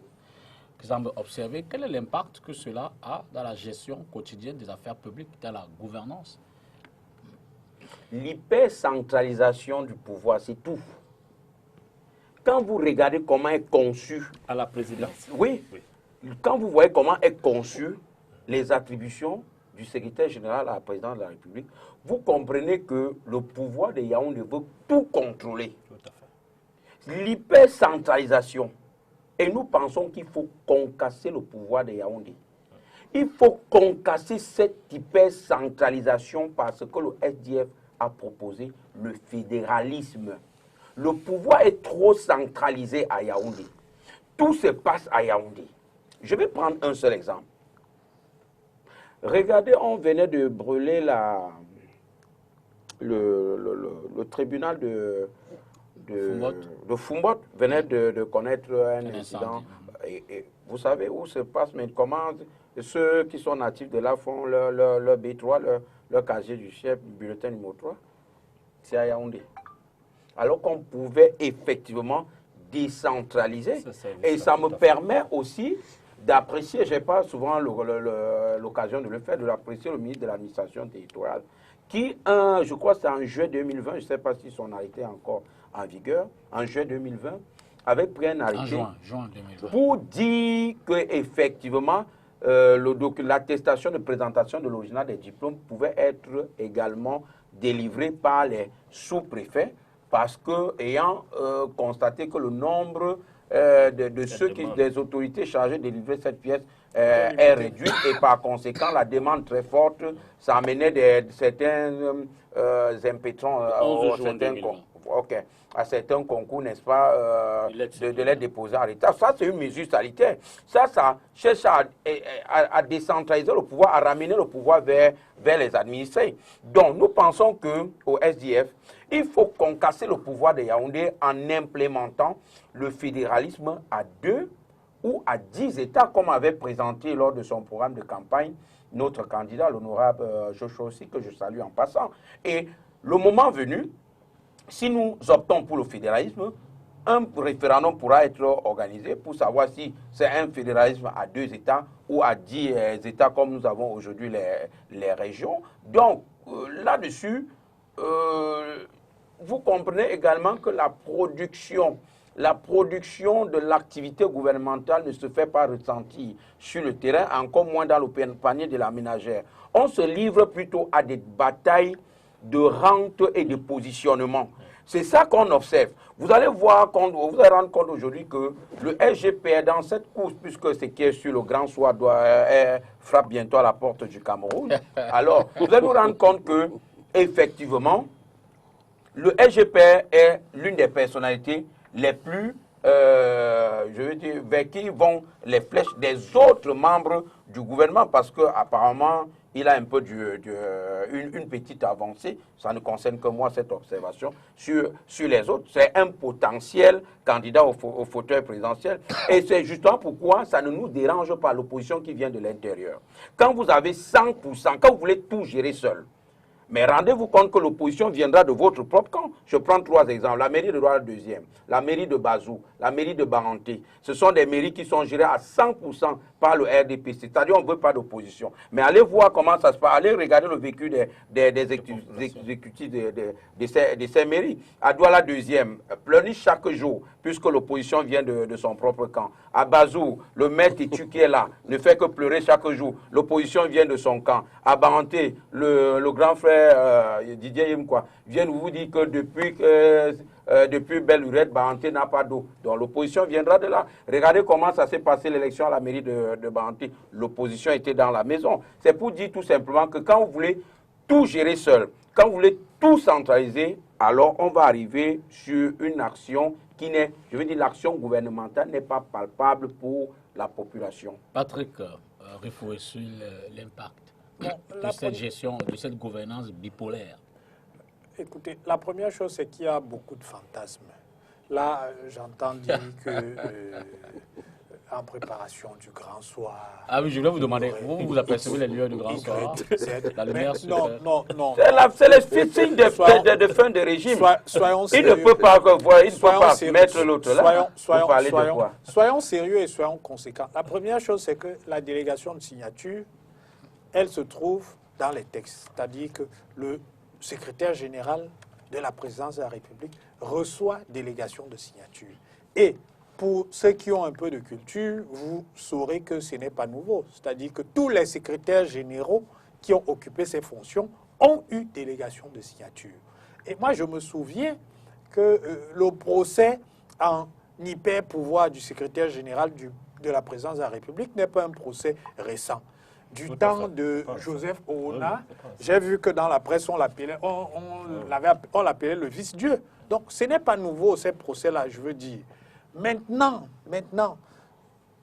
ce que j'indique simplement, Maître Lodieu a indiqué tout à l'heure. Avant de relancer Maître Lodieu, vous faites bien de dire que ce n'est pas nouveau, mais et ça me permet une autre question.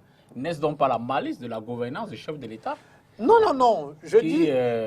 Je disais, il faut mieux régner. Non, je cogne non, la tête non, du SGPR à en plus, façon triviale de parler. En plus, il faut dire au docteur, il faut que autre temps, autre mœurs. Il va tomber dans parce son... que le contexte n'est plus Je vais y arriver. Oui, allons-y. J'ai dit, le secrétaire général, il reçoit délégation de Signature. Le Premier ministre a des pouvoirs qui sont constitutionnels et qui lui permettent justement de prendre un certain nombre d'actes. Il n'a pas besoin d'une délégation de signature parce que lui-même, il délègue sa signature à son secrétaire général et à son secrétaire général adjoint. Donc, lui, il n'en reçoit pas. Un certain nombre de hauts fonctionnaires sont directement nommés par le Premier ministre. Donc, il n'a pas besoin de recevoir délégation de signature pour exercer ses prérogatives qui sont des prérogatives constitutionnelles.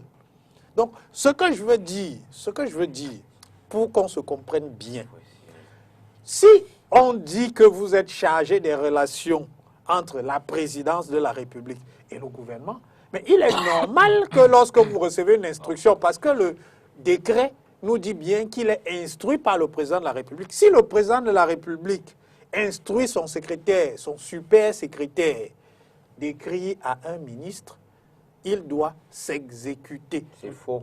Mais je suis désolé, il doit s'exécuter. Non. Il a reçu une instruction. Et une de ses missions, c'est justement l'instruction. Et s'il n'observe pas cette instruction, peut-il directement sanctionner ce ministre? Qui? Mais vous parlez de qui? Mais du SGPR. Le SGPR, le secrétaire général ne peut sanctionner personne. Suivant votre analyse, il peut directement écrire au ministre. Oui, il peut donc directement sanctionner ce ministre? Il peut directement écrire au ministre. Mais il écrit au ministre sur instruction de son patron. Parce que je suis désolé, il faut qu'on se comprenne bien. C'est un assistant. Et je vais prendre un exemple dans le privé. Pierre-Emmanuel a indiqué tout à l'heure que lui, il est manager. Le privé, ce n'est pas ce qui est institutionnalisé. Oui, oui. Vous allez sortir du débat. C'est une illustration pour qu'on se comprenne. Rester dans le cadre institutionnel. C'est une illustration pour qu'on se comprenne bien. Vous avez deux directeurs généraux. Si un directeur général veut avoir un autre directeur général et demande à son assistant d'appeler, il va dire à son assistant, appelle l'assistant de l'autre. Il ne va pas dire à son assistant, appelle le directeur général. S'il veut, je n'ai pas terminé. Il est directeur de quelle forme de société? Je n'ai pas terminé. Avec conseil d'administration ou pas? Je n'ai pas terminé. Je vous dis, l'exemple va nous endormir. Ça ne va pas nous endormir. Parce qu'il doit être obligé de passer par un conseil d'administration. Non, ça ne va pas nous endormir. En revanche, si le directeur général veut directement contacter son homologue, sans passer par son assistant, il va l'appeler. Mais le chemin n'est pas tout à fait identique. Il y a deux chemins. Ce que je veux indiquer, c'est qu'il y a... Non, s'il vous plaît. Ce que je veux indiquer, c'est qu'il y a deux chemins distincts. Si je veux passer par mon assistant va écrire à l'assistant. Permettez que je revienne sur les exemples. Permettez que je revienne sur l'exemple. La seule différence dans votre exemple, c'est que les deux personnes qui veulent communiquer sont à la limite du même niveau hiérarchique. Un directeur général et un autre directeur général. Oui. Mais ici, nous sommes en présence du président et de deux de ses collaborateurs, parmi lesquels un, sur le plan fonctionnel, comme l'indique il y a une asymétrie. Sur le plan fonctionnel, le Premier ministre est quand même, à la limite, sur le plan fonctionnel, le patron du SGPA. Même si sur le plan de la hiérarchie, ce n'est pas exactement cela. Bon, écoutons. Là où je suis, là où je suis d'accord avec Pater, c'est que quand on suit les missions qui ont été confiées au SGPR, il est dans son rôle. Il est dans son rôle. Mais si, Oui. mais C'est pour ça que soit on fait la révision constitutionnelle pour renforcer les missions du Premier ministre et lui donner le plein pouvoir, et on révise oui, on révise les missions du SGPR. C'est la seule issue. Je vais y arriver. Éclairons l'opinion. Je vais y arriver. Le Premier ministre, le chef du gouvernement. Paul Biya instruit Ngongo, parce qu'on dit Paul Biya instruit Ngongo, par exemple, sur les dossiers de la CAN. OK? Et il doit s'exécuter, suivre ses instructions et jusqu'à rendre compte à Paul Biya. Ça veut dire qu'il n'a pas besoin de passer par le Premier ministre pour saisir Moule Kombe. Non. Justement.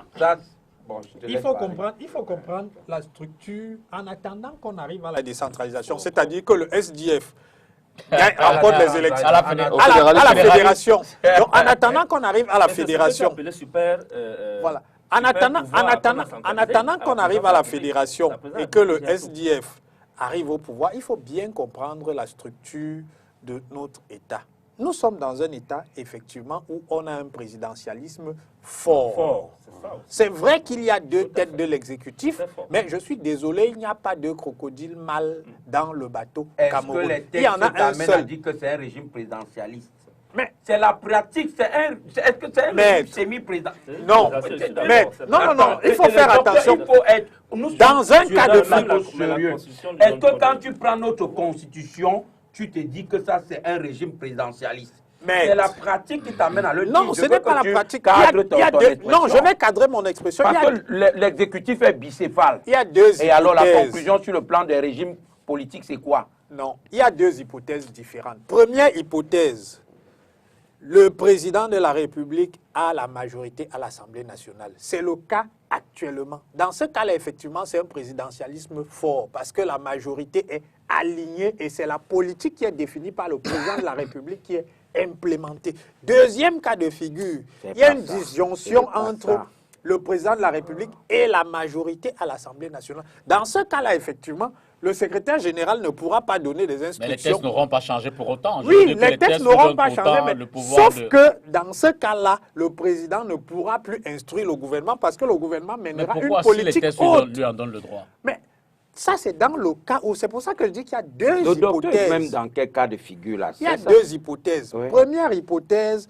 vous avez un alignement entre la majorité à l'Assemblée et le président de la République. C'est la situation dans laquelle nous sommes. C'est-à-dire que le RDPC est majoritaire à l'Assemblée. Donc, c'est le président de la République qui a nommé le Premier ministre. C'est lui qui définit la politique qui est menée.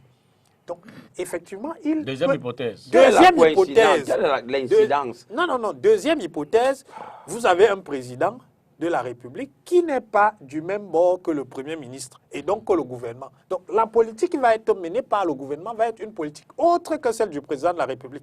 Dans ce cas-là, les instructions ne peuvent pas venir de la présidence de la République. Justement, c'est là que je voulais vous reprendre. Les textes ne le disent pas. Dans ce deuxième cas de figure, les textes n'enlèvent pas au secrétaire général de directement s'adresser à un ministre sans pour autant parler au Premier ministre. Mais je dis... C'est une question d'usage et sur ce point-là, je suis d'accord avec Didier. C'est une question d'usage. À partir du moment où vous avez cette disjonction-là, la politique qui est menée n'est pas la politique définie par le président de la République. Maintenant, le président de la République... Disjonction? Mais disjonction entre la majorité à l'Assemblée et... On appelle ça la cohabitation, quand la majorité parlementaire ne coïncide pas avec la majorité présidentielle. Et en ce moment, le président de la République applique toujours sa politique, sauf qu'il doit faire des concessions avec les parlementaires pour que ses idées passent. Je dis justement non. Dans ce cas-là, le président de la République n'applique pas sa politique, puisque... C'est le PM qui applique sa politique, c'est-à-dire la politique de son parti. Prenons des cas qui nous sont proches. En France, on a vu la cohabitation plusieurs fois. Mais Chirac n'appliquait pas la politique du gouvernement socialiste. Il appliquait une politique de droite Et je ne pense pas qu'à ce moment-là, le président de la République, même aux États-Unis, je ne pense pas que dans ce cas-là, le président de la République, c'est-à-dire François Mitterrand, à ce moment-là, pouvait instruire les ministres de Jacques Chirac de faire X ou Y. Non, vous ne pouvez pas le faire. Maintenant, pour sortir, effectivement, même dans cette hypothèse-là, il y a des domaines réservés, c'est-à-dire que la politique étrangère restait quand même du domaine réservé du président de la République. Il y avait des échanges sur les questions de défense et de sécurité. Est-ce que justement, cette subtilité de la loi ne cache pas mal cette volonté de l'exécutif d'entretenir un amalgame entre... Non, pour moi, il n'y a pas, de mon point de vue, il n'y a pas d'amalgame. Hein. C'est-à-dire que le président de la République a besoin d'un super assistant, justement, pour suivre à la fois le travail qui est réalisé par les services rattachés directement à la présidence de la République. On reprend par exemple le cas Covid, le SGPR qui s'adresse directement au MinSanté, la primature qui s'adresse en contre-indication directement au MinSanté, le pauvre se retrouve là comme ça entre...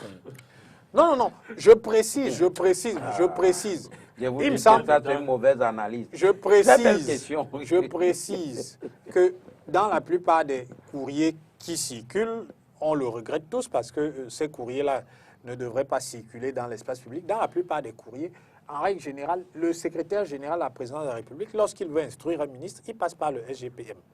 Et pourquoi il passe par le SGPM? Il faut bien comprendre, même s'il instruit un ministre, il instruit un ministre d'ordre du président de la République, mais le Premier ministre doit être informé de cette instruction. C'est pour ça qu'en règle générale, lorsqu'il veut instruire un ministre, il passe par le secrétaire général des services du Premier ministre, ce qui permet au Premier ministre, l'autre tête de l'exécutif, d'être informé des démarches qui sont entreprises par le président de la République. C'est une connerie. Pierre-Emmanuel, c'est la sortie. Oui, de M. Dipita reste pendante. Là où la question de M. Dipita reste pendante et sans réponse satisfaisante jusqu'à présent après les explications de Pat qui sont aussi pertinentes, c'est que, en fait, je questionne toujours les résultats. Il y a tellement d'interférences dans l'exécution des grands chantiers au point où ça crée des boulots d'étranglement et rien n'avance. Il a posé une question très pertinente. Il a dit, lorsque, par exemple, dans le cas Covid, le SGPR s'adresse à Manaouda Malachi de la part du PR. Le PM s'adresse à Manaouda Malachi. Il doit donc s'exécuter. Il n'a que deux pieds. Voilà. Et alors, la vérité, c'est que, et c'est là où j'ai dit que Maître a raison, Maître Ledja a raison, la vérité, c'est que face à une telle situation, Manaouda Malachi va s'exécuter à ce que M. Ngongo lui dit, parce que ce monsieur est puissant. Il est puissant de par... Alors le ministre réagit en fonction de par le décret. C'est la réalité. De par le décret de 2011, il est vraiment puissant. Il est vraiment puissant. Et il est capable de couper la tête de Manaouda Malachi par rapport au Premier ministre qui ne le peut pas. Il est vraiment puissant. Donc c'est là où se pose le problème de l'hyper-centralisation du pouvoir. Ça crée des goulots d'étranglement. Ça bloque l'avancement du progrès social, l'implémentation des grands projets, des projets structurants, ainsi de suite. Merci. Donc d'où l'urgence de la révision constitutionnelle proposée par le MRC et d'autres partis de l'opposition. Vous savez, le président Biya, c'est un vieux légaliste. C'est un juriste. Non, écoute. C'est un vieux légaliste. C'est un juriste bien formé qui a fait Sciences Po, droit public. Il est entouré par des puissants politologues comme le professeur Luc Sinjoun. Donc, en conférant un certain nombre de pouvoirs au ministre d'État SGPR, peut-être il a imaginé que cela pouvait avoir des interférences. Mais sauf que sur le terrain, il y a des interférences, il y a des forces qui s'entrechoquent et qui profitent, c'est l'hégémon central, le prince. Voilà, et le président Biya reste le maître, le seul. Merci. Mais le Dieu. Oui, ben, nous pensons tout simplement que le président de la République devrait arbitrer pour essayer de recadrer ses collaborateurs dans le sens d'une bonne productivité de l'action gouvernementale. Nous sommes très gênés au SDF lorsqu'on assiste plutôt à cette atmosphère de fin de règne qui souffre, il faut le dire comme ça, sur Yaoundé et qui est propice à toutes sortes d'intrigues. Quand vous voyez les batailles au sommet de l'État, nous venons de vivre vraiment ahuris cette bataille, je vais dire ces échanges épistolaires entre le SGPR et le cabinet Atou. On a compris tout simplement que l'après-Bia sera mangé à la sauce de crocodile. Que tout le monde s'attende vraiment, ça sera pas facile. Maître Achille Luenjo, Didier Imkoa, Patrick Fouet, Pierre-Emmanuel Bignam, merci infiniment d'être venu ce soir pour les deux thèmes. Je dis également merci à Bald Al-Seni, notre confrère depuis la Guinée, qui en ouverture de cette émission nous a fait état de la situation sur place, qui, comme vous le savez, est depuis dimanche, connaît un coup d'État. Bonsoir, à mardi prochain.